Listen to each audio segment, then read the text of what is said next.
My people are destroyed for lack of knowledge, not because Satan is strong, but because ignorance is rampant in the house of God. What you don't know will cost you, and what you've been taught wrong can imprison you.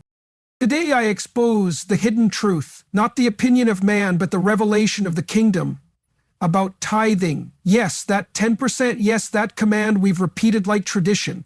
But I came to declare truth is not afraid of questions, only lies hide behind fear. Tithing was never about money. That's the lie the enemy would love for you to keep believing. And unfortunately, many churches, either out of ignorance or fear, have stopped short of the truth. The tithe is not a financial obligation. It is a governmental declaration. It is a bold kingdom-level statement of who reigns over your life. Long before the law was given to Moses, long before Leviticus, long before temples, priests, and offering buckets, there was a man named Abram. And Abram met a mysterious king, Melchizedek, the king of Salem, whose name means king of righteousness and king of peace. Without any sermon, without any commandment, without any pressure from a pulpit, Abram gave a tenth of all he had. Why? Not to pay a bill, not to get a blessing, not to avoid a curse, but to honor royal authority. That moment was never about currency. It was about covenant. The tithe was the symbol of submission to a higher throne. It was Abram's way of saying, I recognize your rule. I acknowledge your kingship. I may be blessed, but I'm not the blesser. I may have riches, but I'm not the source. I tithe not because I have to, but because I know who my king is. Do you see the shift? The tithe was never designed to be a church fundraiser. It was never meant to be used as leverage to manipulate people into giving out of fear. It was intended to be a spiritual act of alignment with divine government. That's why it preceded the law, because kingdom principles always predate religious systems. God didn't wait for the law to reveal tithing. He revealed it through relationship, through revelation, and through honor. The enemy has tricked the church into thinking that tithing is some legalistic tool from the Old Testament, that it's outdated, that it's optional, or worse, that it's transactional, that if you pay your 10%, God will bless your business, heal your body, or open the door you've been praying for. That's not tithing. That's religious bribery wrapped in church clothes. Kingdom giving does not manipulate heaven, it honors it.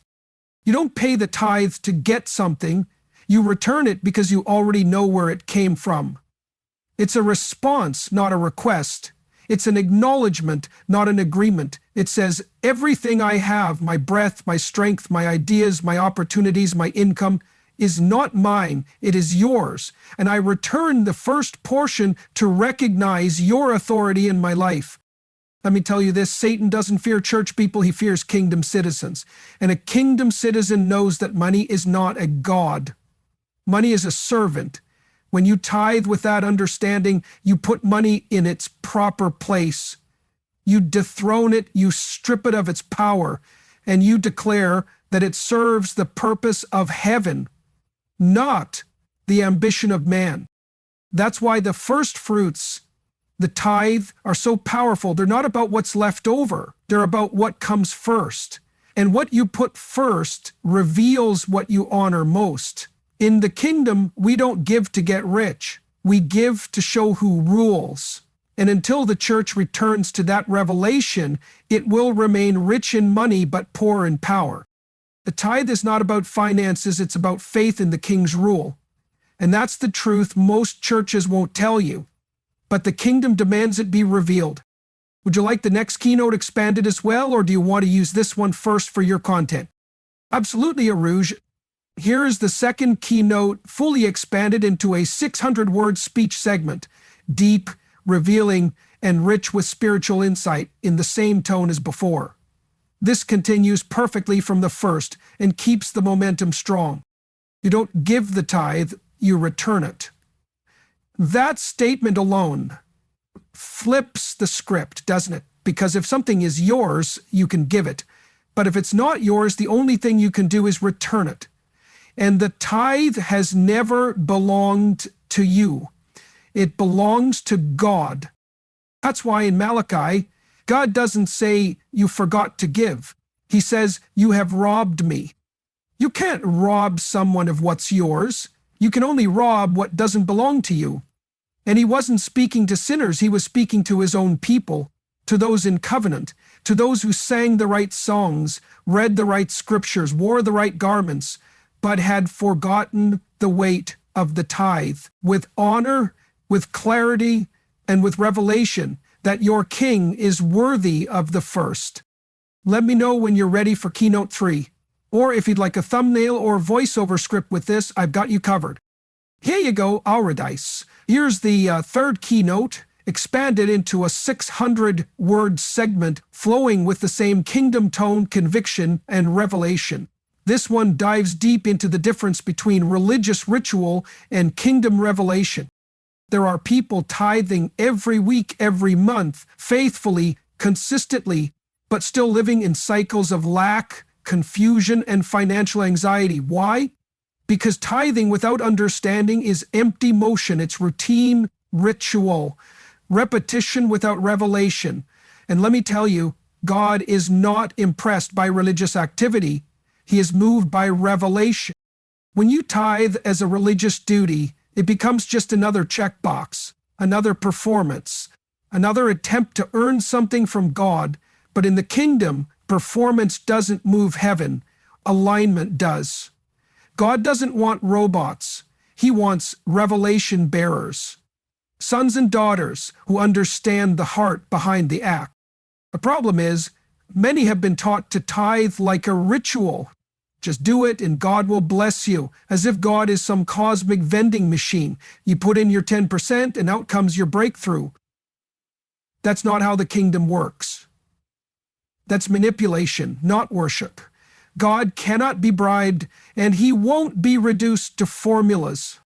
There are some who tithe, but they tithe out of fear. They've been told if you don't tithe, you'll be cursed, and so they give not in love, not in honor, but in fear of punishment. That's not faith. That's bondage.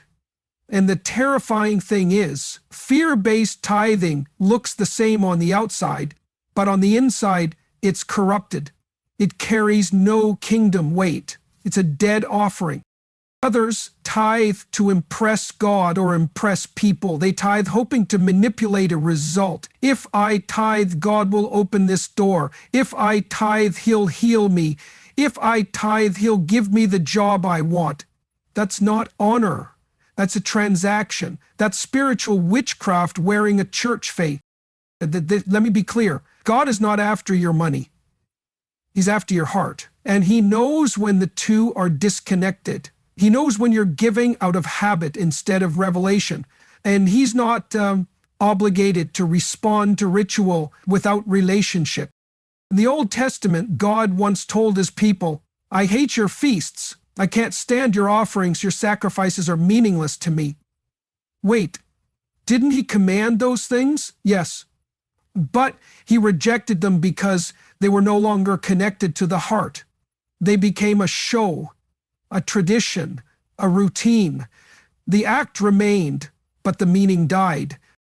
This is what's happening in many churches today. Tithing has become a ceremony. It's announced with cheerful music, passed around in envelopes, often followed by a declaration of prosperity, but with no understanding of the kingdom principle that gives it power. So it becomes routine without revelation. And heaven doesn't respond to routine, it responds to truth. Tithing is a spiritual alignment, not a religious performance.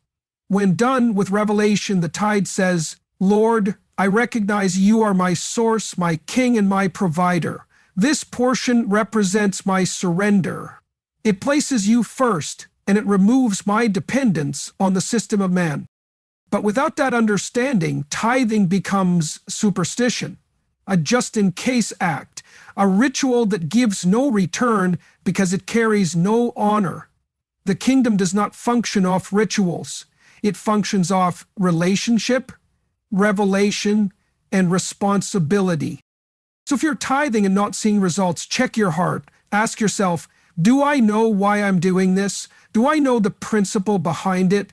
Am I tithing with understanding or just tradition? Because in the kingdom, understanding unlocks power. Without it, we're just going through motions that don't move mountains. But when you tithe with revelation, you don't just release finances, you release faith, obedience, and alignment with the throne of heaven. And that's when the supernatural responds. Want to roll into keynote 4 next, or want to start building content around these first 3? Let me know how you're planning to format it, and I'll help you flow it perfectly. Here's the 4th keynote, expanded into a full 600-word revelation, continuing with that bold spiritual kingdom tone. This one dives into the deeper meaning of why God asks for the tithe, not to take from us, but to shape us. God is not after your money. Let that sink in. The creator of galaxies, the owner of time, the architect of the oceans, he doesn't need your currency. But what he does want is something far more powerful, your mindset. Because money is not just paper, it's perspective. It reveals how you see life, how you see yourself, and more importantly, how you see him. You see, the 90% in your hands is either blessed or burdened, depending on how you handle the first 10%. When you honor God with the first, the rest carries peace, provision, order. But when you hold on to what belongs to him, the rest is corrupted, not because God curses it, but because your mindset invites disorder. That's why the tithe is a weapon. It breaks the back of greed. It dethrones money from your heart and says, you are not my God, you are not my master, you are my servant. It reminds your soul that you don't live by what you see, but by what you believe. And belief is shown by what you do first, not by what you do when it's convenient. Many people say, if I had more, I'd give, but God's not watching what you would do with millions. He's watching what you're doing with the hundreds. Faith doesn't wait for increase. Faith starts where you are. And the tithe is not about how much you have, but how much you trust. Because if God can't trust you with a little, he won't release the overflow. Not because he's punishing you, but because he won't fund a mindset that's not aligned with the kingdom. Some of us are praying for breakthrough, but God is waiting for obedience. We're asking for harvest, but haven't even planted honor. We're crying out for favor, but still holding the portion that was never ours to keep. Not because we're stingy, but because our mindsets have been shaped by fear, poverty, and control. But the kingdom doesn't operate by fear. It operates by faith and order. And every time you tithe with understanding, you're not just giving, you're shifting. You're declaring war on the spirit of mammon. You're taking territory in your mind. You're aligning your finances with heaven's government. You're saying, God, I trust you more than I trust my paycheck. I trust your word more than I trust my job. I trust your provision more than I trust my own calculations. And that's what God wants. Not your money, but your mindset. Because when your mind is renewed, your giving is transformed. And when your giving is transformed, your living follows. The tithe is the gateway not to wealth, but to wisdom, trust, and divine alignment. So the next time you tithe, don't just give. Think, declare, understand. Let your act be more than routine. Let it be revelation in motion. Because God isn't after what's in your hands. He's after what's ruling in your head. Want me to expand Keynote 5 next? Or do you want to start working on visuals, titles, or scripting for your video delivery? Here's the 5th keynote, expanded into a 600-word, spirit-charged message that seals the full series with kingdom truth. This one reveals the supernatural dimension of tithing. What really happens when heaven sees honor expressed through obedience. There's something most churches rarely teach. Tithing is not just financial, it's spiritual warfare. It doesn't just impact your bank account, it impacts the atmosphere around your life. Every time you return the tithe in obedience, you activate a divine covenant that shifts things in the unseen realm. The act might be physical, but the results are supernatural.